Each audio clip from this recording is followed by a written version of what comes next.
আসামের মুখ্যমন্ত্রী ডক্টর হেমন্ত বিশ্ব শর্মার একটা স্টেটমেন্ট এসছে, যেখানে উনি বলেছেন যে সেন্সেসের মধ্যে যদি বাংলা ভাষা মাতৃভাষা হিসাবে লেখা হয় তবে এটা আরও সোজা হয়ে যাবে যে বাংলাদেশি কারা ওদেরকে আইডেন্টিফাই করা। আমি মনে করি একটা স্টেটের মুখ্যমন্ত্রী এই ধরনের যখন মন্তব্য করেন এটা অসাংবিধানিক এবং এটা একটা সাম্প্রদায়িক মন্তব্য। আজকে আসাম রাজ্যতে বিভিন্ন ভাষা আছে, অসমিয়া আছে, বড়ো ভাষা আছে, বাঙালি আছে।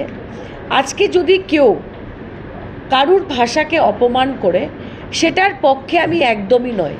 আজকে আমার মাতৃভাষা বাংলা হতে পারে, কিন্তু আমি আসাম রাজ্যের প্রত্যেক ভাষাকে সম্মান করি।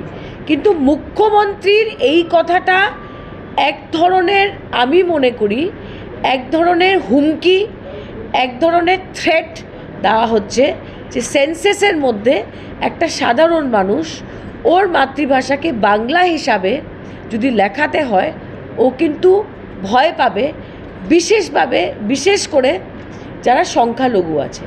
আমি মনে করি ওনাকে এই স্টেটমেন্টটা ফেরত নেওয়া উচিত, ক্ষমা চাওয়া উচিত। কারণ আমাদের দেশের বিভিন্ন রাজ্যতে বিভিন্ন ভাষার মানুষ থাকে। আজকে বেঙ্গলে বিহার থেকে মানুষ থাকে, ইউপির থেকে মানুষ থাকে। আজকে বাঙালিরা উত্তরাখণ্ডে আছে, আজকে বাঙালিরা নাগাল্যান্ডে আছে, আজকে বাঙালিরা ইউপিতে আছে।